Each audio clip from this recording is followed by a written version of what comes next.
Good morning, everybody, and welcome to this webinar, the latest in our series on implementing the Energy Performance of Buildings Directive. This morning, we're going to be talking about energy performance certificates. These were the most innovative aspect of the first version of this directive back in 2002, and it is an instrument that gathers information, gives planning information, and allows for data to be collected on our building stock. So it forms a very important pillar of the tools that we need for implementation of the Buildings Directive. Next slide, please. I'm Adrian Joyce. I am the Secretary General of Efficient Buildings Europe, and it's a pleasure to be the moderator and host of this webinar this morning. We have for you a great lineup of speakers. Once again, the European Commission are joining us at the start in a session that will help us to understand energy performance certificates. And then we have a series of stakeholders speaking about the impact that they are having. That's after the presentation of our own recommendations on energy performance certificates. But before we get into the details of the agenda, let me say a few quick words about our association. Next slide. We are an industry association gathering 15 members, 15 large companies, as you see on this slide. And our companies provide the full range of materials, equipment, and services that together make energy efficient buildings. We talk now more about efficiency, both of the building, of the costings, of the water resources, so efficient buildings in their holistic approach. Our work centers around policy, and our top priority at the moment is to ensure full and correct implementation of the Energy Performance of Buildings Directive, so that on the ground, everyone's lives will be improved through a better quality building stock. Next slide, please.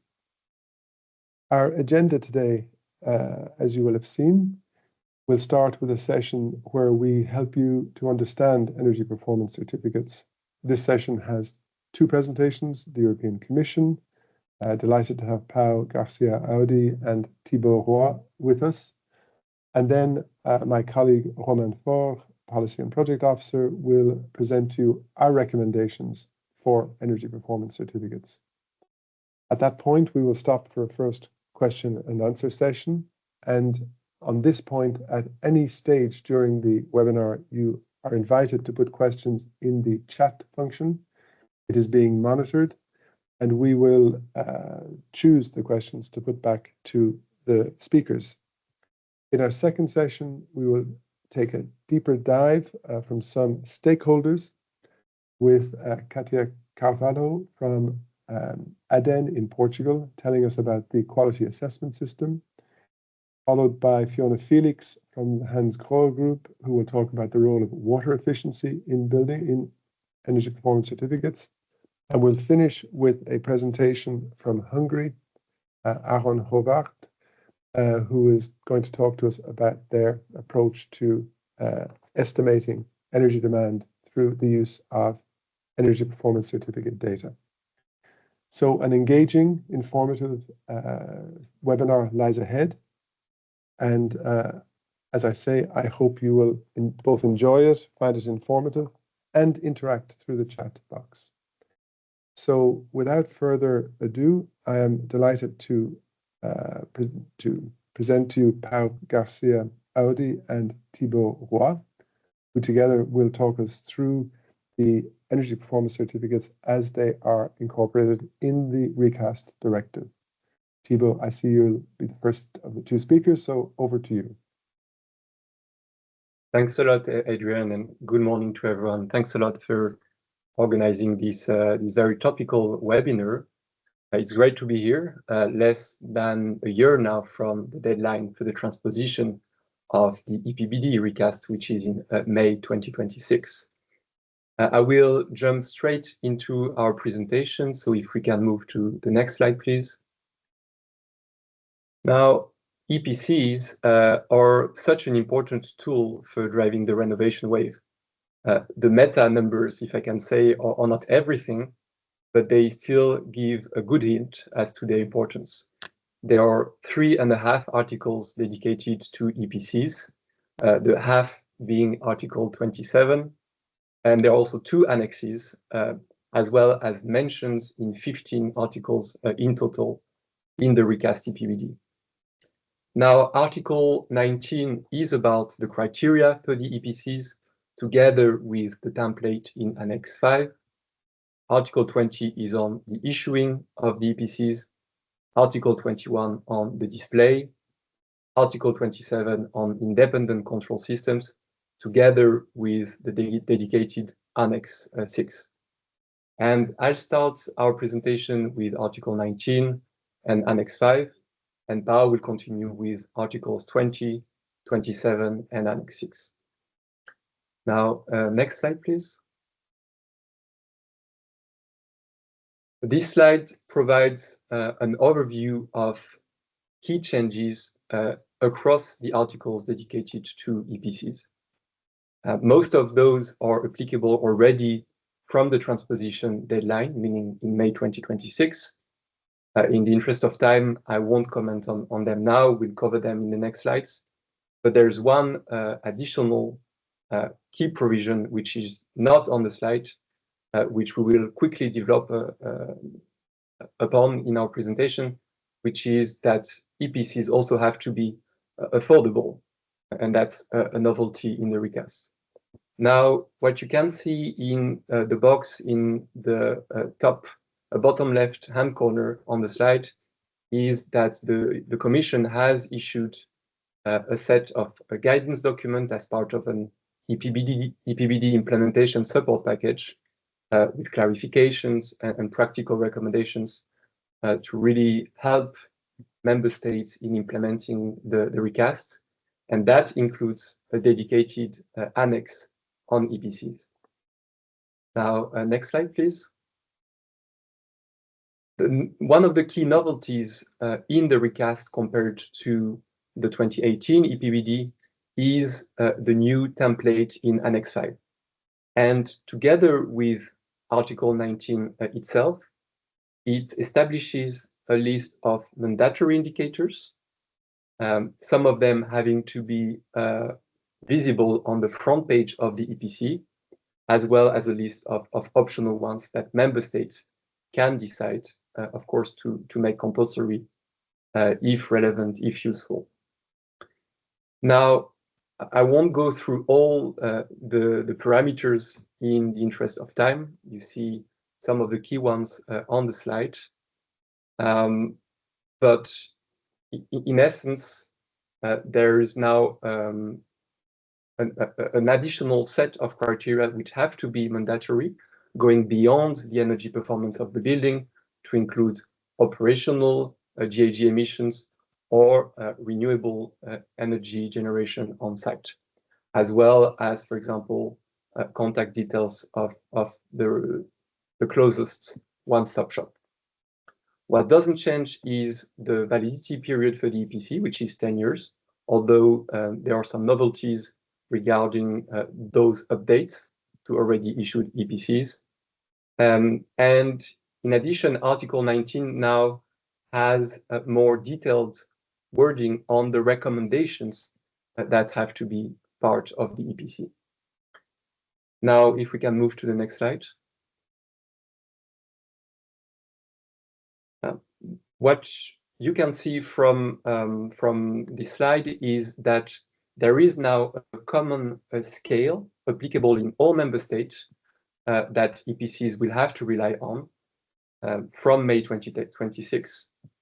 All EPCs will have to be distributed between a letter A, which corresponds to the zero emission buildings, and the criteria for such ZEB buildings are laid down in Article 11, up to or down to letter G, which corresponds to the very worst performing buildings.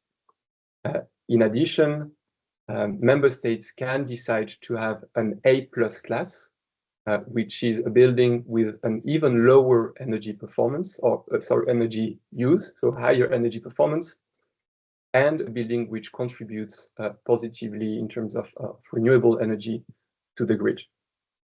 Now, what is not explicitly mentioned in Article 19 is that member states may also attribute different energy performance levels and classes to different building categories and types for both residential and non-residential buildings. And that is already a very good practice in a lot of member states. This brings us to the next slide. This visualization shows an example of what is considered an appropriate distribution of the classes, which is a requirement in the recast, between letter A and letter G. And what you can see is that it is based on even bandwidths between all the letters. And another clarification which can be brought is that even if a building has an energy use which corresponds to the criteria laid down at national level for a zero emission building, but it doesn't comply with the other requirements for zero emission buildings. For example, the fact that it cannot emit or rely on fossil fuels on site, then this building would have to fall in the letter below, so in letter B.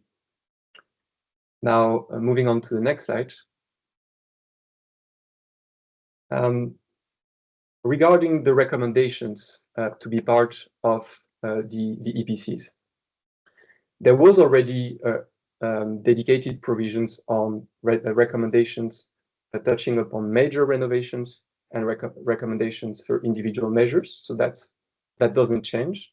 However, again, the scope of the recommendations is widened to the reduction of GHG emissions, also to the improved indoor environmental quality, and to the feasibility of the heating system and the other technical building systems to operate at more appropriate, meaning usually lower temperature settings, so the low temperature readiness of such technical building systems, as well as recommendations on or related to the lifespan of the existing technical building systems, such as the boiler, and on how to and when to replace it with a more efficient, carbon-free or low-carbon one. Now, if a building renovation passport is issued for the building at the same time as for the EPC, the recommendations from the EPC can be replaced by the overall renovation passport, which is a more detailed, forward-looking tool, really as a compass to guide the building owner in their renovation journey.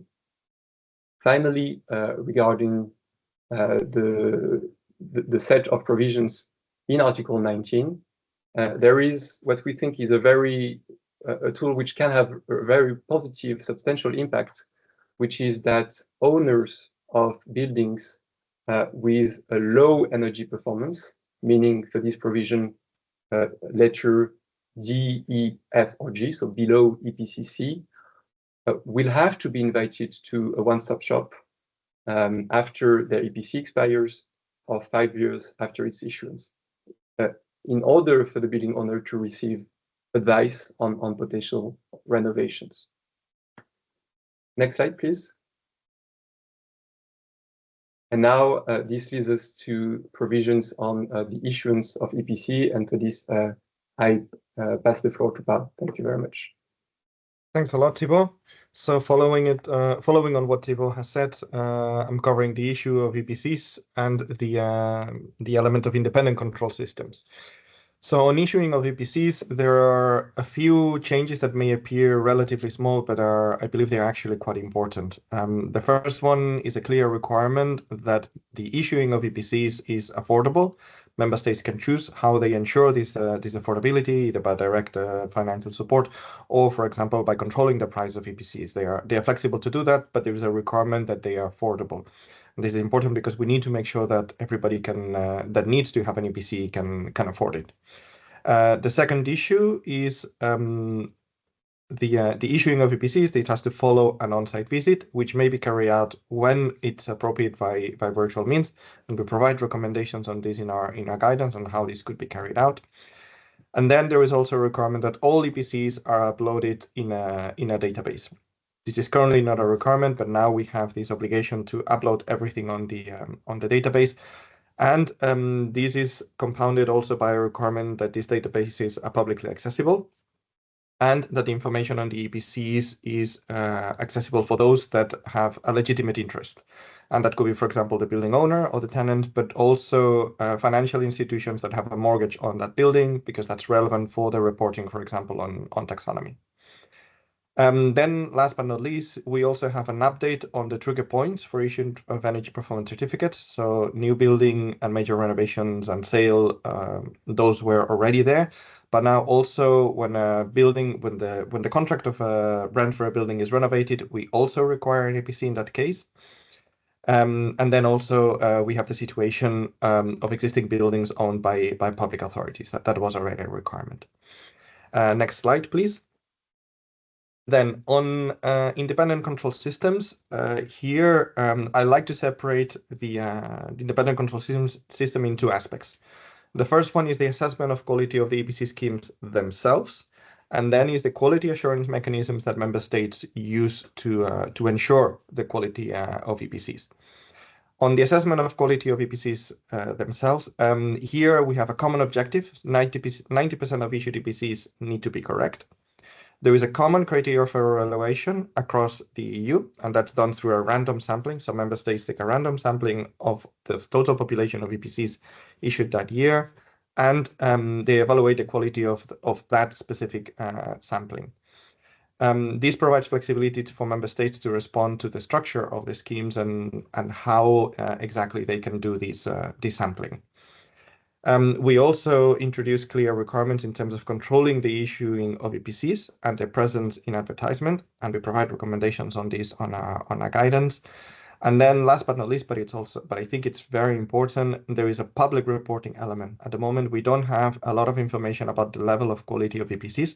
That changes now. There has to be a public reporting on this quality level, because it's very important for the perception of quality of EPCs. Sometimes it's not just how good they are, but also how good people realize they are. Then I mentioned that member states have to ensure 90% of EPCs are correct. And in order to do that, they have to put in place their quality assurance mechanisms. And that has to be done by member states, and it has to respond to their specific needs. What we recommend is that they take into consideration the whole process of issuing an EPCs. And that starts, for example, by selecting the independent expert that can issue an EPCs. That covers, for example, the qualification, certification, and training of experts. Then we also recommend that they take into consideration, for example, how to embed control and advice within the EPC generation tools. That really helps the experts make sure that they are not making any mistakes, or if they make any mistakes, this is highlighted to them. Then we also recommend an ongoing control, either by random sampling or by targeted sampling. So when the system detects there is something a bit strange, they can trigger a quality assuring inspection. And last but not least, also we recommend the use of enforcement of penalties to experts to make sure that they understand what are the consequences of issuing a bad EPC. All of these should be taken into consideration as a global element, so all the way from qualification to enforcement, in what we call total quality control. So every single element along this production line needs to be considered. And that takes me to the end of the presentation. The next slide is just basically the cover one. We thank you very much for inviting us to be here today, and we remain available in case there are any questions. Thank you, Adrian. Yes, thank you, Pau, and thank you, Thibaut, for that very clear presentation of what's actually in the recast directive and for highlighting all of the main changes. In fact, later we will have an example from Portugal of the quality assurance scheme that they have in place. So we will hear precisely what Pau was talking about actually implemented at a member state level.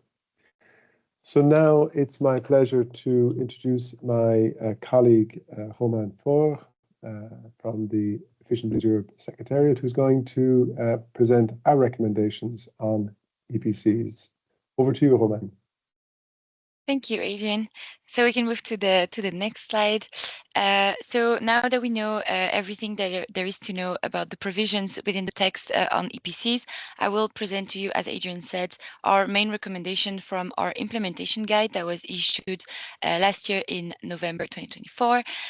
So this is 55 recommendations that are aiming at supporting ministries, but also any relevant stakeholders in implementing in the best way possible all provisions from the EPBD with case studies, good example, and best practices, which I am going to cite a few. So we can move to the next slide, please. But first, before starting, I think it's important to know why EPCs matter. As we saw, there are a lot of requirements around them.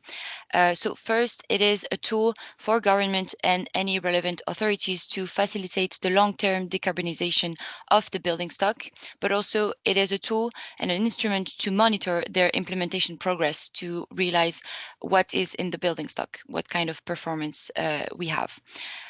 Beyond the government and the authorities, there is also a goal for building owners, prospective buyers, or tenants to inform them about the energy performance of their building or their dwelling.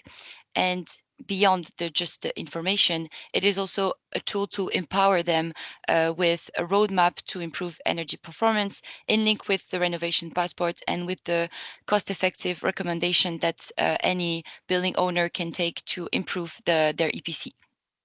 We can see even before the EPCs are fully implemented, they already have a big impact on the value of property and on rents. So we can see in some countries the buildings with EPCs F and G have a decrease in value between 10 and 15%, and the ones with A or a B can have an increase in price between 6 and 15%, depending on the country. So this, even if it's explained also with the consequence of the energy price crisis, it is also a consequence of people understanding better the use of EPC as a tool. And another reason why EPC matters is it can be also a tool for governments as a metric to apply performance requirements on the building stock. For instance, in France, it is used with their MEPS system as the level of performance to achieve is based on the EPC levels. Next slide, please. So we can move now to the recommendations that are all in our implementation guide. So the first one, as we just said, EPCs matter. They are a very important tool and also in line with the trajectories that member states need to make in their NBRPs, National Building Renovation Plans. They need to be comprehensive and effective EPC system.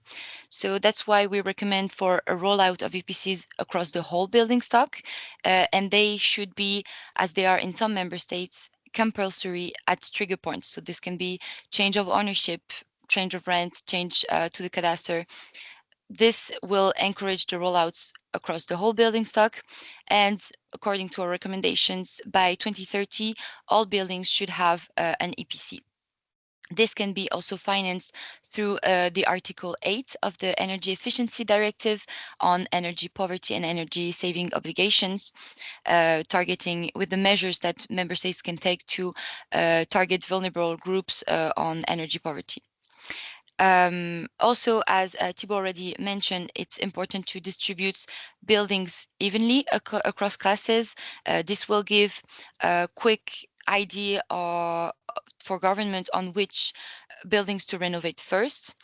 And also the revision of the EPC system will make the EPCs more comparable between member states, which is also a request from banks, for instance, to better manage their portfolio between EU countries and to be able to compare one building to another, one building with the EPCA to another one in another country. We can move to the next slide, please. The second point that is very important and that was already underlined in the presentation from the Commission was that because the requirements based on the EPCs are so important and the tool in itself is important, we need to guarantee that it is a quality tool with credibility. In some countries, there are cases of fraud or corruption or even different results for an EPC on the same building depending on the assessor. So people can turn against the EPC, so it needs to be credible and we need to build confidence around it. For this, we have two recommendations. The first one is to invest in the training for certifiers and also to make them liable for incorrect EPCs. And the second one is to avoid man-made mistakes. We need to encourage the use of new technology to simplify the work of certifiers in the first place, but also to increase the reliability of input data. There are now a lot of startups or new that are developing new digital tools to increase the reliability of the input data in the EPCs. So these two measures can really improve the quality control and the trust in the EPC. Next slide. The last recommendations that we have are around the fact that EPCs can also be a tool to drive efficiency improvements. So first, we believe that shortening the EPC validity will encourage energy renovations. For instance, if all buildings with an energy class below D would be valid for 5 years, we would really invite the building owners to think about the performance of their buildings and possible improvements that they can undertake specific to their buildings. And that is the second point here. The information on the technical solutions to reach STEB level are really important and part of the EPC as a tool to drive and efficiency improvements, of course, in synergy with the building renovation passports if there is one. And as it is a growing concern since COVID, and also as Europeans spend between 80 to 90% of their time indoors, EIQ, so indoor environmental quality, should be considered in the template. For now, it is a mandatory, an optional criteria, but it should be really included in the overall criteria assessment for EPCs. And the last point here, I will not develop too much because we have a presentation on this by Fiona from Hansgrohe, but as 15% of the energy consumption in buildings is used to heat water, including hot water efficiency in the EPC is also for us a good move towards driving efficiency improvements in buildings. Next slide, please. And so to finish my presentation, I will quickly present two good practices. First, Efficient Buildings Europe is involved in a live project called EPBD WISE that aims at supporting 6 countries in the implementation of the directive, especially on several policy instruments, but on EPCs as well. The first phase of the project was collecting data and good practices across Europe on the implementation of these different tools. So these good practices are from this study, and I take this opportunity to tell you that we will have the second phase out next year, beginning of next year, 2026, with policy recommendations on how to implement the EPBD. So very quickly, 2 good practices because we will have more in the second session, but we were talking about how important quality assurance is in the EPCs. The Irish system is a good example in that, as it provides first for the assessors clear guidelines and performance criteria on how to do the assessments for a building, and then the whole system is a lot of monitoring of checks and of feedback mechanisms as well to improve the assessment process. And of course, there are corrective actions that can be undertaken to rectify any problem that is identified. And then the second one is actually a toolbox called Extendo Toolbox from a EU project, which could be used by stakeholders as it is a true resource to support the implementation of next generation EPCs. With 10 essential features, it increases the compliance, the reliability, the usability, and the consistency of the energy performance assessment and certification. That's it for me. Thank you very much. Romain, thank you very much for that presentation of our recommendations. Indeed, very clear. So if I could invite Thibaut and Pao to turn back on their cameras, because now we have a short question and answer session on this first part of our webinar. And our audience has not yet been putting many questions in the chat, but I did see and it's the only way that we can ask questions, because I see a participant has put their hand up. But if Jordan, if you could type your answer in the question in the chat box, I will pick it up. Thank you. But we have a question already, which goes to Thibaut. You may have spotted, Thibaut. You spoke about the rescaling and how there are an exemption possibility, but a participant has asked which member states are expected to postpone rescaling to 2029. Can you answer? Yes, with pleasure. Very, very good question. Thank you, Francesca. So you referred to France and the Netherlands. Indeed, these are the two member states that we had in mind, that we are aware of, that have rescaled their EPCs recently. We are not yet aware of other member states. We know that it was in the pipeline for one or two more, at least, but we are not yet 100% sure whether that was done or not. And so we should have a clearer picture in the next few months. We have regular interactions, as you know, with member states through our dedicated committees on the EPBD and through other actions. We also have work that we carry out with our joint research center to map really the state of play on EPC. So going beyond your question, but still, all those let's say fora and initiatives should give us also a clearer picture. And of course, the transposition deadline is now in 9 months' time. So yeah, we'll have all the information by then. But yeah, for the time being, we are aware of France and Netherlands, but no other member states. Thank you, Thibaut.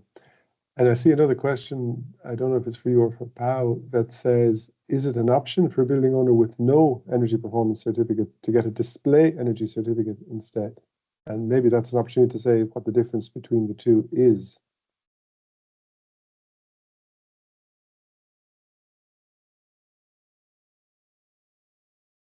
Pao? Sorry, I was connecting the microphone. In principle, no. Display energy certificates are only for public buildings. The idea of a display energy certificate is that it's, as the name suggests, it's displayed at the entrance of a building. So in fact, it's just an EPC, but that we print the first or second page and we put it on the front of a building for dissemination purposes. So a private building owner, they would still need to get an EPC, and in fact, a public building owner, they still need to get an EPC as such, and then print it and put it at the front of the building. Okay, Javier, you put your hand up, but you can't take the floor, so please put your question in the chat. Thank you. I had a question that struck me, Pao, during your presentation, because you have mentioned that there's the requirement now that energy performance certificates are affordable. Do you already see good practices coming from member states? And what about Romain's suggestion that paying for the issuing of certificates could come from funds deriving from energy efficiency obligation schemes? Thanks. We have seen some good practice in this area. For example, in the recovery and resilience plans, some member states they have targeted vulnerable citizens, and then the money allocated to those projects covered both the renovation itself, but also technical assistance, including energy performance certificates, where that was deemed necessary. So that is something that we have already seen quite a bit, and we think it's a good tool. And sorry, the second part of the question was the use of energy obligations. The funding that can be Yeah. that can arise from energy efficiency obligation schemes to pay to get performance certificates on every building, particularly those that can't afford to have them. I'm not sure about it. I would need to look at it more with a legal magnifying glass, so to speak. I think in principle it makes sense in the sense like energy money coming from energy obligations can be used to provide information and assistance. So in principle it looks fine. I would just need to look a little bit more, because sometimes when you have multiple obligations, they cannot pay for one another. But in principle, it looks like a reasonable idea. Thank you. Yeah. I mean, Roland, do we have any information on whether a member state is doing that? I'm not sure if we had a good practice, but I can look it up, and happy to follow up on that, Pao, too, if there are any existing good practices. Great. Okay, I can see that the questions are now coming in thick and fast, so I haven't had a chance yet to read them, but my speakers can see them too. So if you want to jump in, there was 2 points from a Bulgarian colleague on simplification of the EPC, having only the important parameters. And hot water, let's take that question later, because we're going to look at a presentation on hot water. So what about simplification? Yeah. Yeah, I can start, and Pao, if you want to complement. There are different, right? Yeah. There are different ways to achieve simplification of EPCs, in particular, simplification in the issuing process. One way to do it could be for a member state to encourage the adoption or the development of a dedicated tool and training around that tool. That's for the experts issuing the EPC. Now, simplification as regards, let's say, what the building owner gets and understands from the EPC, it's about the common scale that now will have to be adopted throughout the EU. It's about having indeed a balanced set of parameters. There are mandatory ones stemming from the EPBD. I mentioned the optional ones that member states can decide to also make compulsory, and that's precisely the reason why they are optional, because we want member states to then have an assessment of balancing out the usefulness of providing more information on certain parameters, and the fact that you don't want to overburden the EPC itself and the building owner with too much information and information which is not readable enough for them. So it's really for we'd say for the member state, and also in certain cases for the issuers themselves to decide how far they want to go in the inclusion of additional parameters, and also on the recommendations themselves. Which ones could be part of the EPC. You don't want to have a recommendation which has to be developed over, let's say, a page, because it's extremely complex and the building owner wouldn't understand it. You want something which is easily understood or understandable by the building owner, such as replacing the old gas boiler or insulating the roof. But yeah, you don't want to go too much into the details as well. However, there's another tool which we refer to, Roman, as well, which is the building renovation passports, and that's also an option, to provide those more detailed recommendations and the set of steps that can be taken, and that's why we have those two tools now in the EPBD. Thank you, Thibaut. Did you wish to supplement? Okay, I think maybe we take a last question, and the one that I think is interesting from Vanessa Tavares is, when do you see the EPC being put in practice, and how can that timeline fit the EPBD targets, for example, public buildings being Z in 2028? And I suppose the background to that is the requirement to issue EPCs has existed since 2002, but maybe you might comment on that. Maybe issuing is for you, Pao. Thanks. So in principle, the deadline for transposing EPCs is it's May 2026, and that's when they're supposed to do it. Of course, there is a derogation for those member states that have revised their EPC schemes recently, and that's because we need to make sure that there is a certain consistency. We can't keep changing the system too often. It needs to be renewed every now and then, and this is something that we have seen member states do so far since 2002. Most member states have revised their EPC scales once or twice, but this ensures an adequate time for those ones that have revised it recently. Now, in terms of having the ZEP buildings and the EPC schemes, in principle, the original timeline of the EPC of the EPBD takes this into consideration, and that's why we revise the EPC scales, and already before 2028 we have the ZEP definition. The ZEP definition is also meant to come in 2026.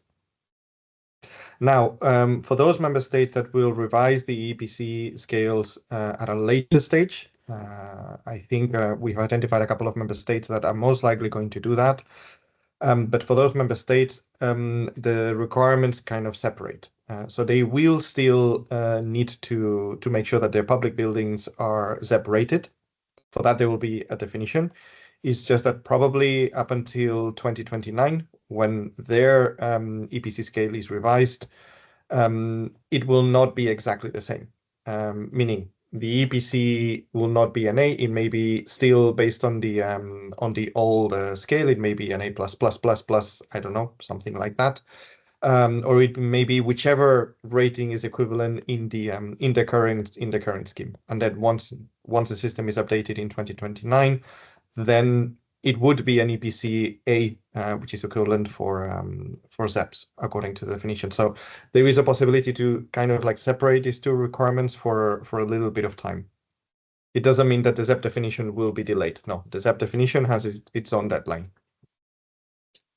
Thanks for clarifying that, Pao. Very good. So I'm going to close this first session, and I see plenty of questions coming in. I may well return to them at the end in the longer Q&A session. So if our guests from the first session can stay, that would be great. But thank you very much for the very clear presentations the three of you have made, setting the basis for the discussions to come in the next 45 minutes or so. Thank you. So, ladies and gentlemen, I'm now delighted to invite our representative from a member state, from the ADEN agency in Portugal. Katia Carvalho is going to speak to us about the quality assessment of Portuguese EPCs. So, Katia, if I can invite you to take the floor. Thank you. Thank you, and thank you so much for inviting me to be here. Hope everyone is hearing me well. So next slide, please. Yeah, so I'm going to present the quality assessment on the Portuguese EPCs. My name is Katia Carvalho, as Joyce has mentioned, and I work at ADEN. I'm a project manager there. Next slide, please. So just to give a brief overview, what is the Portuguese EPC system? So ADEN is the Portuguese entity responsible for managing the EPCs in Portugal, and most overall since 2006, when the first legal framework came out.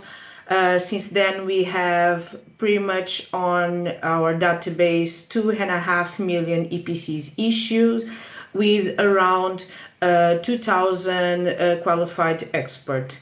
This allows us, of course, to have multiple data and multiple and a wide range database. And this allows us to have an overview of the building stock that we have in Portugal. Of course, in this case, for the quality control, I think the key aspect that I like to stand out is the database.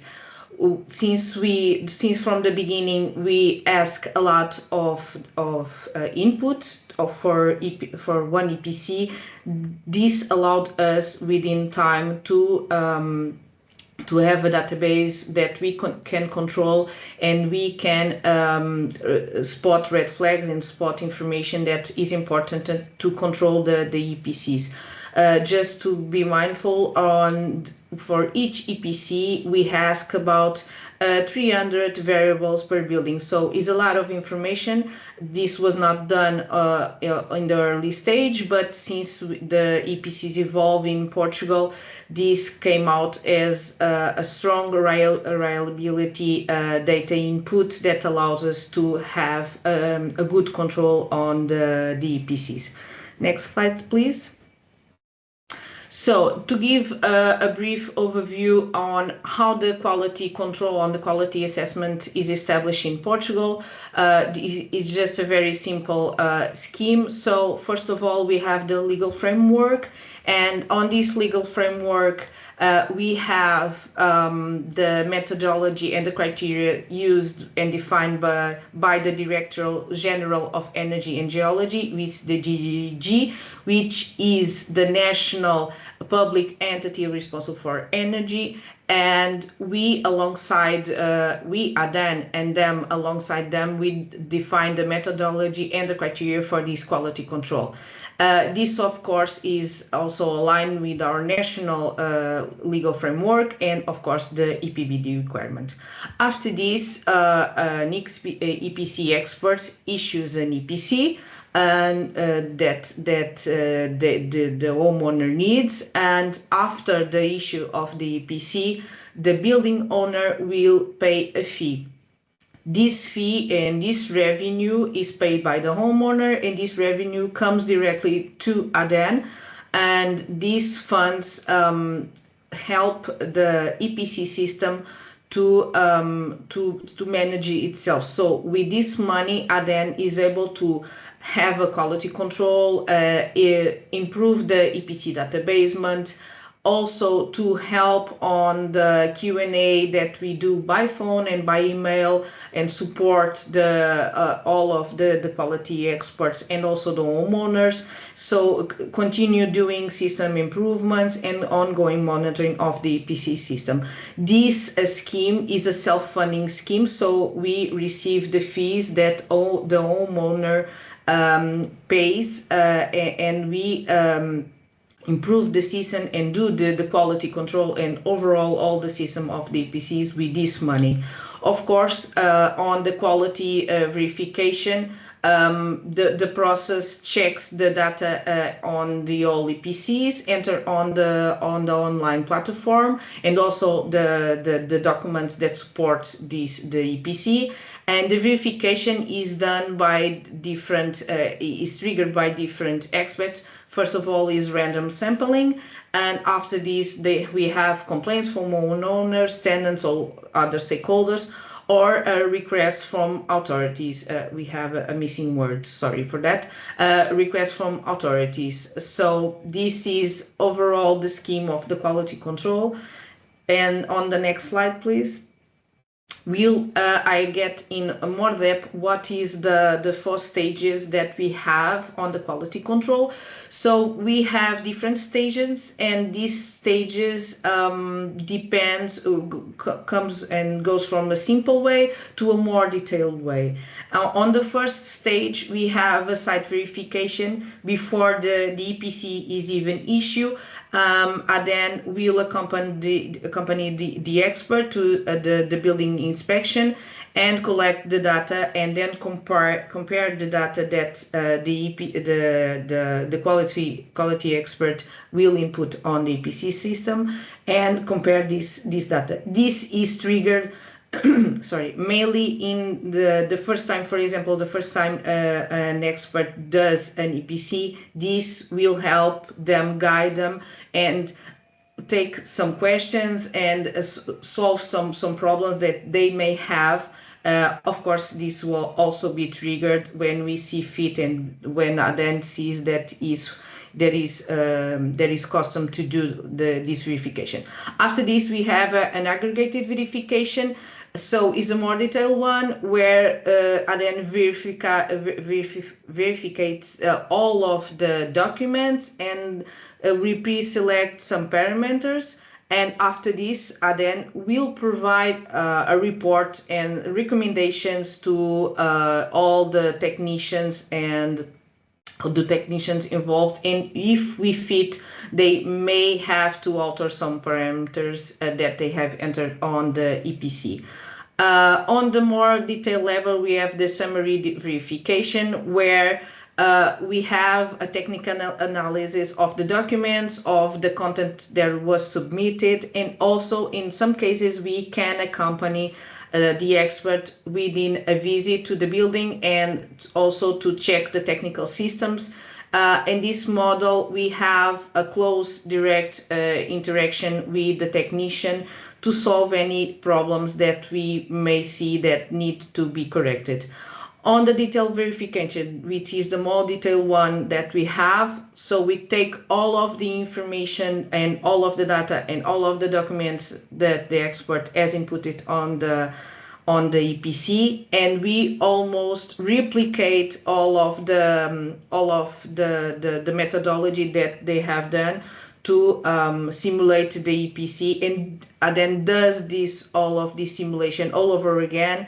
And this verification is it's more detailed. And in summary, after this, we also have a close communication with the expert, and if there is anything that needs to be corrected, we come close to the expert and we talk to them and explain what needs to be altered. So the key thing that I want to stand out is the communication channel that we have directly with the technicians. So we come close to the experts, so they don't see us, ADEN and the team at ADEN, as a threat, but as a team that is willing to help them to have EPCs and to comprehend and to correct things that they may need to be corrected. So they don't see us as a threat. And this channel of communication that is very close, and these reports that we issue for sure help us in having this established direct communication. So next slide, please. So assess of the outcomes. After this, of this quality assessment, the outcomes may be three. So maybe have an EPC that is compliant, that don't need any alterations. May have an EPC that is compliant, but with some observation, minor issues were detected, but nothing that compromises the validation of the EPC. So minor thing that needs to be changed and can be changed in the EPC to be corrected. And we have the next stage that is non-compliant. So in this case, we have significant errors that were found, and after this, there are 3 severity levels that comes from this, and that may take in place to make the EPC compliant. So after this, we have the corrective action. So we have the recording annotations in the expert register. We have the request for updates and corrections to the EPC. Also, on the more scale-up level, we can cancel the EPC in the portal when the errors cannot be corrected and they are very in deep. And after this, on the next level, we have to communicate to the DGEG the severe case, and they have to put in place, the DG has to put in place sanctions or fines or some suspicions. ADEN is an association. We are close with our ministry, but we are not the legal responsible for doing this part of the sanctions. DGG is the one, so we have a direct channel with them, and they apply the sanctions and they apply the suspension in this case. But overall, I think what needs to be in mind on the Portuguese system, we prioritize prevention and guidance over sanctions. And these goals, this main goal is to correct errors, support experts, and ensure the trust on the EPCs. So penalties are applied only on severe cases and repeated cases. So again, the system works more on the prevention and more on the communication with the experts, guiding through them to issue an EPC that is correct, then opposed to the part of imposing sanctions and penalties. So we reinforce the communication channel. Next slide, please. So just to give a brief overview, and a note that I have in here, I think it's important to clarify that the quality control is done by the ADEN team. We do not outsource this for any other entity. So we have a team that does this verification, and we have some results from between 2021 and 2024. Nearly 4,000 EPCs were checked by ADEN through the quality assessment. Around 80% of these EPCs were corrected with no required further action. So mostly we must say that the experts do comply when we spot errors, and when we spot that something is not correct, they do comply with the things that ADEN says that it is not so correct. Overall, almost 800 contain errors, which were corrected by the experts following ADEN instructions, and a more scale-up level, 22 technicians were fined due to repeated mistakes or severe non-compliance errors. So overall, we see that by these numbers, only a few cases all over the years have been fined and have been taken to the most severe level, because normally the experts do comply when we spot these errors. Again, of course, the database and the red flags that we have in place and the communication channel really helps doing this and supporting the experts in these all control system stages. So the medium strategy that we have in place, every expert undergoes at least one verification process every 3 years. That is a goal that we have, and if irregularities are identified, further checks may be imposed, but we have these 3 years for every expert to be checked. I think these results demonstrate a robust and a fairness on the EPC Portuguese system. And of course, this also takes a good image and also quality and reliability of the EPCs. And also this helps the quality experts feel at ease and feel trustworthy of the EPCs that they issue on the database. And that's it for me. Thank you so much. And thank you, Katja, for that thorough explanation of what looks like a really robust, as you said, system, and one that's, I'm delighted to hear, was designed to build trust in the system rather than the penalizing system. So thank you for that. I see questions are rolling in on the chat for you, so we'll come back to those in the Q&A session. Now it's my pleasure to introduce our next guest speaker. It is Fiona Felix, the lead public affairs at the Hans Grohe Group. Fiona, the floor is yours. Thank you very much, Adrian, and good morning to everyone. And apologies, I have a slight cold, so I hope you can understand and follow me. on the presentation. I'll speak about the role of hot water efficiency, and I'll also try to immediately cover the question that has been asked in the chat just before. So the role of hot water efficiency, next slide, please,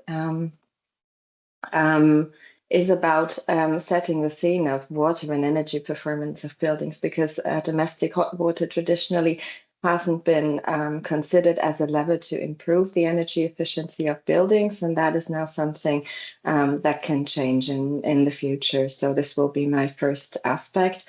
I'll give you an overview of what is currently being covered in EU legislation in terms of domestic hot water efficiency, in order to make sure that we understand the consistency of the system. I'll also touch upon, not in detail, but I'll touch upon available labels, certificates, and standards that can be looked into, and outline how hot water efficiency can be considered in EPCs, but also, lastly, speaking about available technologies for taps and showers specifically, and not just by my company, but more widely by the entire sanitary industry, that would be available in relation to what Thibaut said earlier on renovation passports and additional recommendations there. Next slide, please.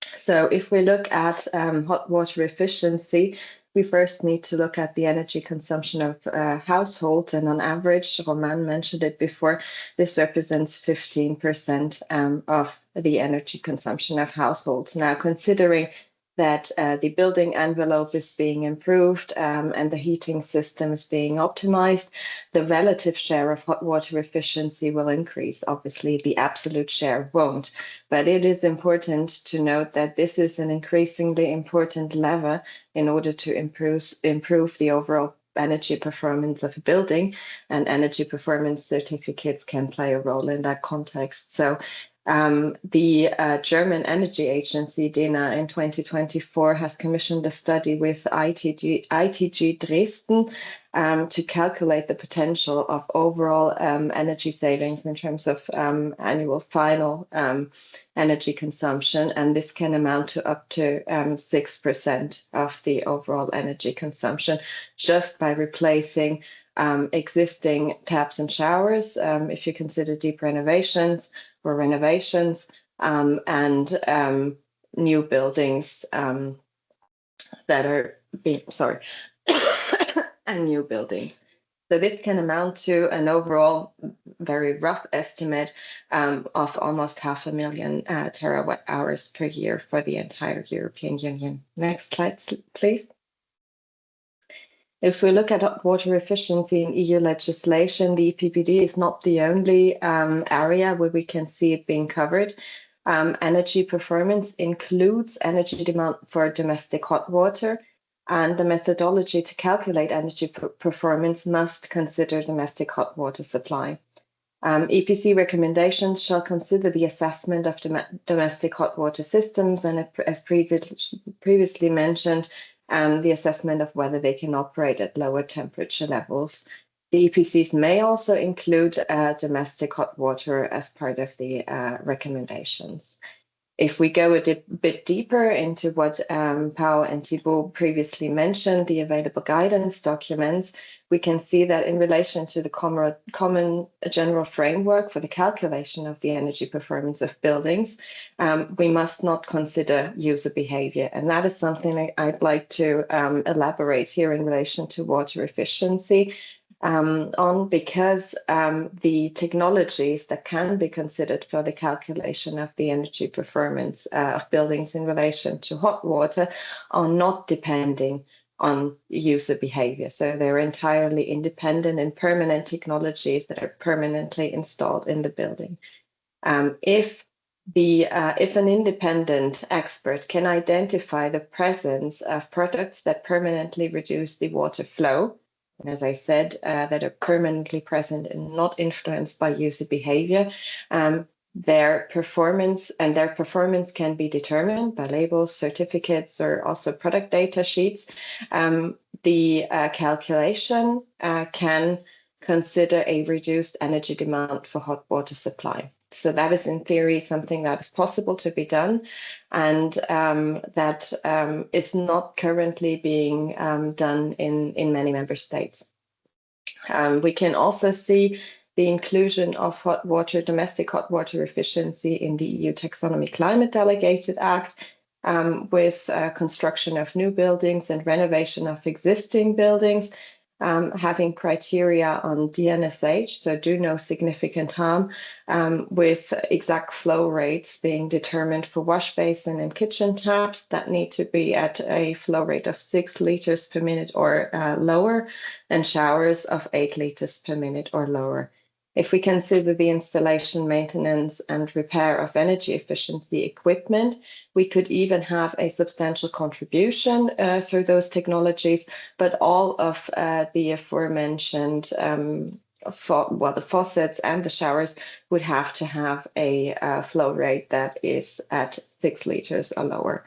We can also see that in the recently published EU Water Resilience Strategy, regarding housing and city planning, saving energy and saving water should go hand in hand. So from a political perspective, this is something where we see a lever. Reference to EPBD is also being made with energy efficiency through hot water efficiency mentioned as one of the key objectives. Next slide, please. If we look at what's already out there in terms of reference and in terms of labels, certificates, and standards, we can see that the current EU standard and most national standards do not factor hot water efficiency of taps and showers into the energy performance calculation. So actually the hot water supply system and the efficiency of the hot water supply systems stops at the tap, if I'm putting it bluntly. However, there are permanent technologies available that sit in the tap or the shower that can permanently reduce the consumption of hot water and improve the energy efficiency. This is also currently being reflected. The absence of these calculation methodologies is reflected in standards that we see. So I've enumerated a couple of them, and in case you're from those countries, you can obviously look into this. But there is one common scheme in those standards, and I'm coming to the question that has been asked in the chat. For hot water supply, there are generic values being taken into consideration. For Germany, for example, it's 2.5 kilowatt hours per square meter. And of course, this is not reflective of the actual energy demand for hot water in a building, because this very much, and I agree with the question being asked, depends on the number of residents and not necessarily the square meters. So any standard that factors in the number of occupants and residents is already more precise and reflects a more realistic calculation and a more realistic calculation methodology for hot water demand of a building. However, this still does not consider the potential of efficiency technologies that sit in taps and showers. So what colleagues of mine, supported by national trade associations, have put forward in several standardization committees now is a proposal to reduce the energy demand for hot water supply if the presence, and that's in line with the guidance document by the European Commission, if the presence of those technologies can be determined. Now, the question is, what kind of values do we use? And our recommendation would be to make reference to the values that are being mentioned in the EU taxonomy in order to have a greater consistency across the calculation methodologies across Europe. And in order to identify those flow rates, there are several means available. One is the industry initiative, the Unified Water Label Association, making reference to the Unified Water Label, where you can immediately see through the label what kind of energy and water consumption one of these products has, or else it is always possible to make reference to the product data sheet, which from a certification point of view always has to stipulate the water consumption at a certain pressure. Next slide, please. So if we consider the energy performance certificates and also the renovation passports, we have to realize that the reflection of hot water efficiency technologies in EPCs is of course limited, and that makes sense, to the permanent functions or settings, which should be reflected in the calculation technologies and then implemented in softwares. And renovation passports, on the other hand side, can consider additional individual solutions that are available. And just to give you a glimpse on those technologies, next slide, please. I'd like to finish on the availability of hot water efficiency technologies, and that's sort of the landscape that is out there. So if we consider on the one hand side the permanent solutions, you have aerators for taps and flow restrictors for showers that permanently limit the flow of a shower or a tap. But you could also increase, and that's something for renovation passports, you could also increase the energy efficiency through shower thermostats, because thermostats usually consumers usually find the desired temperature setting more easily and more quickly with thermostats rather than two or single lever mixers in showers. We can also have sensor activated taps that are just activated as and when the consumer uses them. Those are altogether low investment measures, because usually those technologies in the products, they're not more expensive than the standard products. But we do also have entire systems that require an additional investment, but also do increase the energy efficiency of a building through wastewater heat recovery systems, shower drains, or recirculating showers, which are currently not allowed in the EU, but that on a side note.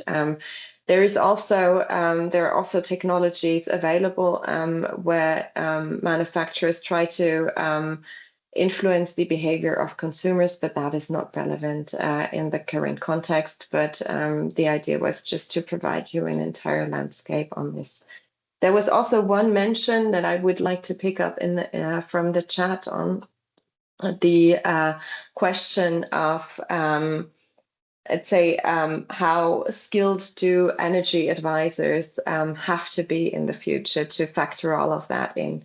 And I do agree with the comment that this is a barrier. So our recommendation would be to improve and align the standards that are available and make maximum use of digital tools that are available, like, for example, AI-based energy calculation softwares that could then make reference, for example, to an information on the product data sheet and factor in that of information more or less automatically. This makes sure that we don't generate additional bureaucratic hurdles, and that we also make sure that the energy experts do not have to be skilled up at that level, but the software actually takes care of this. So thank you all for the attention, and then I'll hand over to Adrian again. Thank you very much, Fiona, for that deep dive into what is a somewhat overlooked aspect of energy efficiency in buildings, and indeed how it can contribute in the energy performance certificates. Thank you very much. So that allows us to move on to our final presentation before we come back to this last three speakers for a discussion. I'm now delighted to introduce Aaron Horvath from MEHI, our Renovate Europe national partner organization in Hungary. And he's going to illustrate to us through his presentation how, basing on EPC data, you can understand the energy demand, in this case, of the residential building stock in Hungary. Aaron, over to you. Thank you, Adrian. Thank you for the invitation and good morning to everybody. My name is Áron Horváth and I am from Hungary. And in many ways, Hungary is a black sheep in the field of energy efficiency. You probably know it, but in the next few minutes, I will try to show you that this is not the case in the field of energy certificates. We collect them, use them, and we build applications based on our advanced EPC database.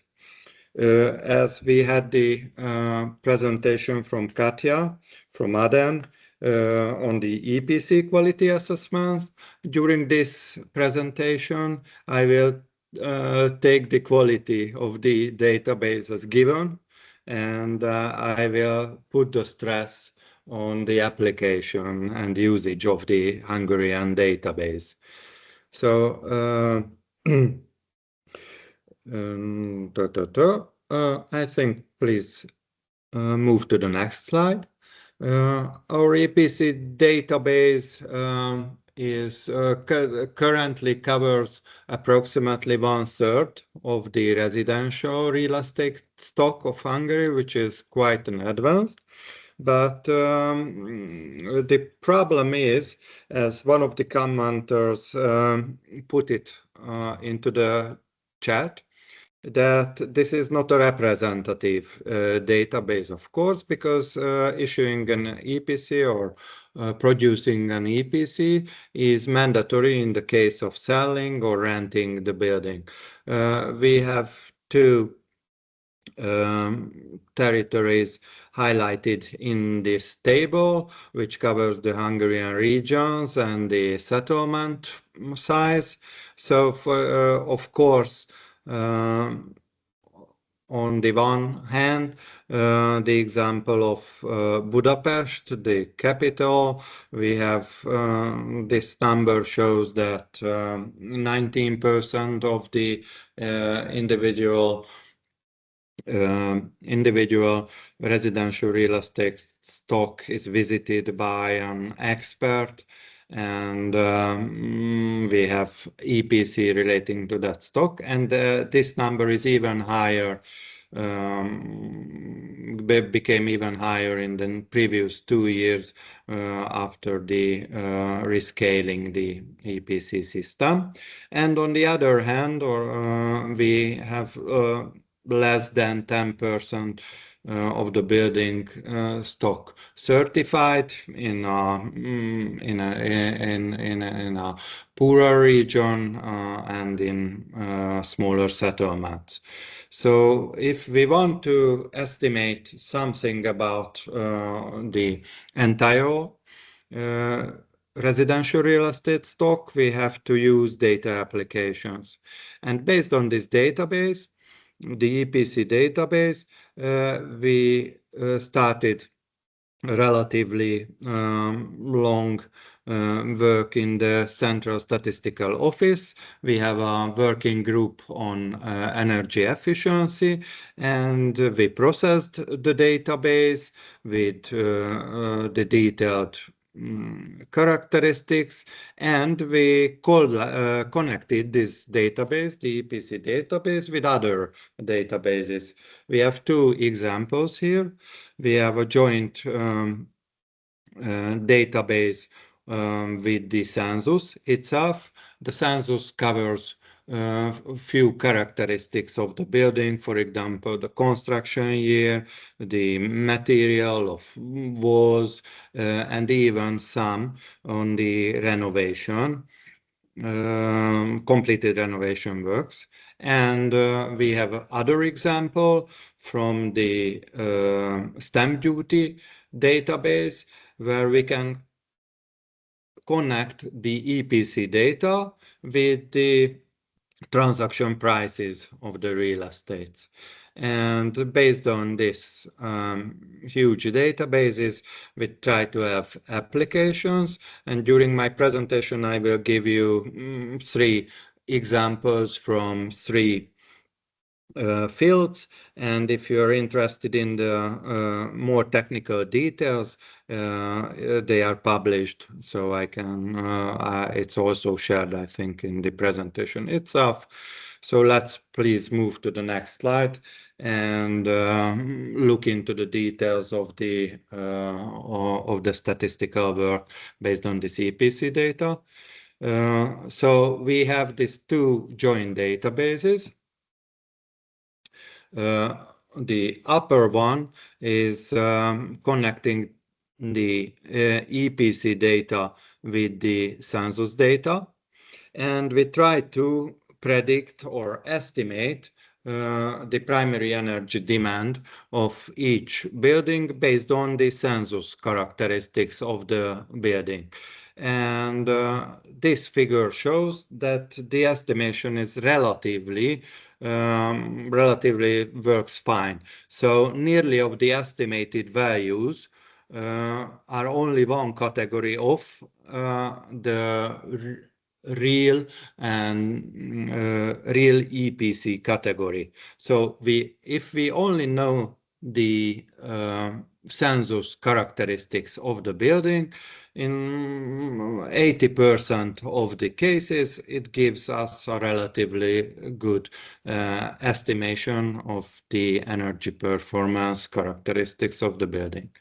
The other one is related to the other combined database, housing prices, and it's relatively well cited in the Hungarian policy talks that if we connect the EPC data with transactional housing prices, we can calculate the price premium of those buildings that are better in terms of energy efficiency, and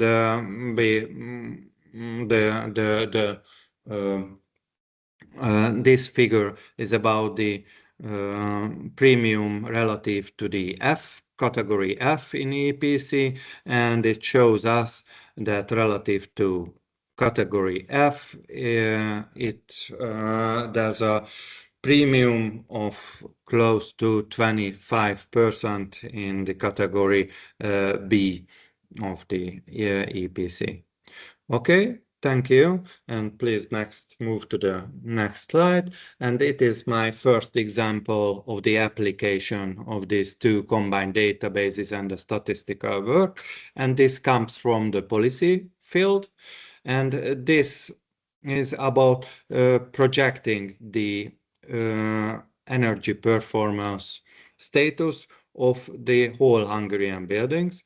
Now, on these figures, you can see the empty blue columns or stripes of the real EPCs distribution, and as we think, the distribution of the according to EPC category, if we use all the census data to all the 4 million Hungarian real estates, the picture is slightly worse, because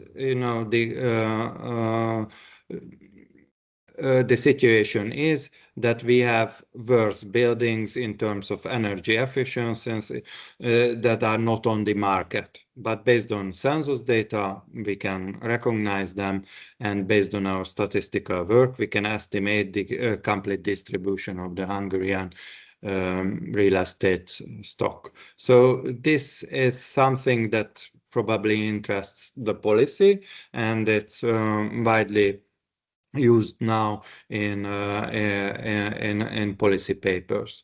Please move to the next slide, where I will give you an example of the application from the public sector.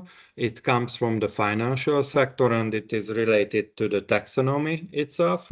If we can estimate the distribution of the EPCs on the whole building stock of Hungary, then we can estimate the top 15% of the Hungarian stock, and it is very handy to from taxonomy reasons, and we already have two commercial banks that used this calculation in the green covered bank frameworks, and so we have a local bank, MBH, and we have an international bank, UniCredit, that published the renewed framework based on this calculation, and the MBH framework is accredited by the international agency of Moody's, so it's the calculation approach is accepted in the public sector as well. On the figure on the upper right side, we have the distribution of the top 15%, and the green column stands for detached housing, and the orange column stands for condominiums. So as we expected, or the top 15% is higher in terms of energy demand in case of houses than in condominiums. And please next move to the to my last slide, and this example of application comes from the public side. We also assembled a public calculator for the general public.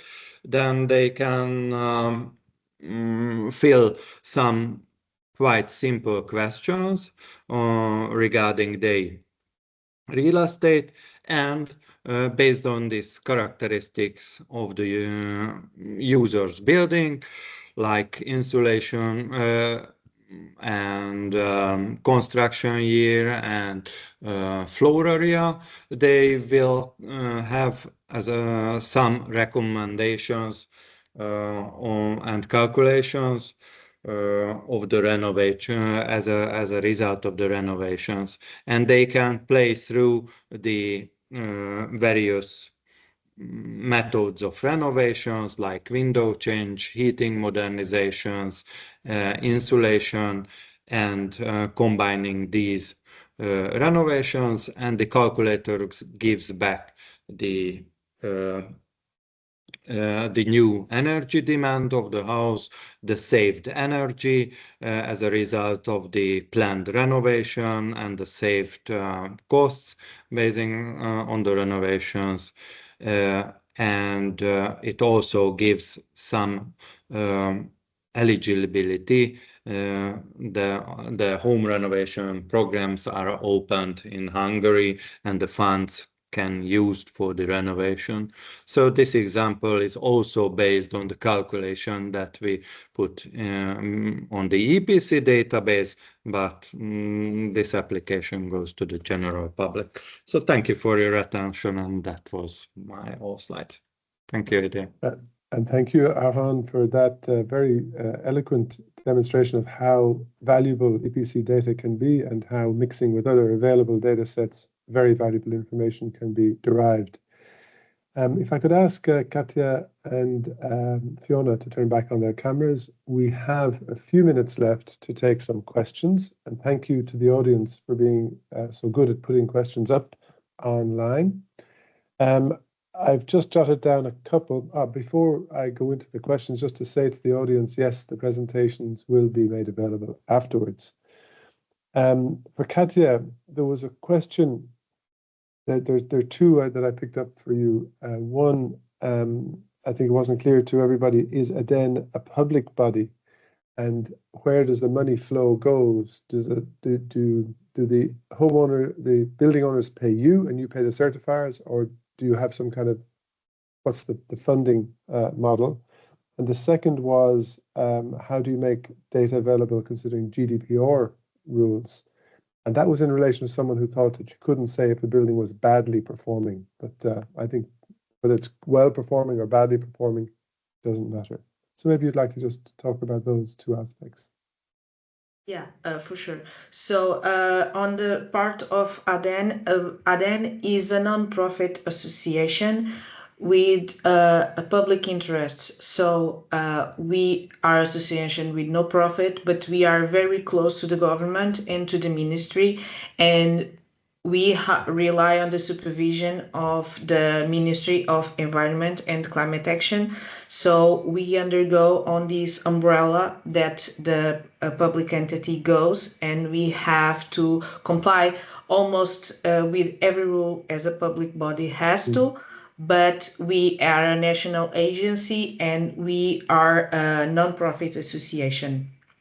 Given the question about the fees and the revenues that we have, so the homeowner pays the fee, and the fees are established on the legal framework, this fee, but the amount of the part of the revenue, the part of the part that the homeowner has to pay for the job of the expert is an expense that the homeowner has to take on, and this is not imposed at all, and the market flows in a very liberal way, so we do not impose what is the prices of the EPC. Every expert discuss with the homeowner what is the cost. The only thing that is established is the fee. About the fees, so the fees, as we are a public entity, we are under scrutiny, and of course this budget and this total amount of budget that we have goes under scrutiny of the ministry. But we know for sure that the money comes back to us again, and well, we have to present our plan of expenses to the ministry and to the public entity. We have to say what we are going to do with the money that we have as a public entity. So we have the money, but is not everything goes. So of course the ministry and the finances, the Ministry of Finances has a saying on how we spend the money and how we do what we do with the money that we receive from these fees. The second question was, I think, if I understood correctly, about how the we comply with the GDPR, but still provide some information. So we do not public personal information of the homeowner, for sure. We do not public anything that is private, but we do have a basis and we do have a part that is public.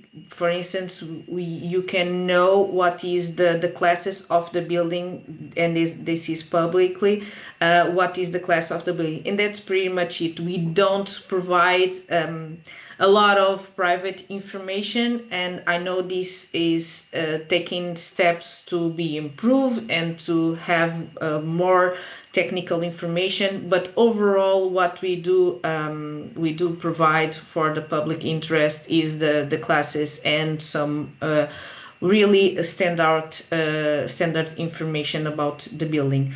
I just saw another question, if you don't mind, just about if the ADEN can visit all the buildings, and well, the schematics of the quality control was not envisioned in this way. We visit the buildings accompanied by the expert, and of course with the authorization with the homeowner or the tenant or the entity that as the building. Normally is what we do.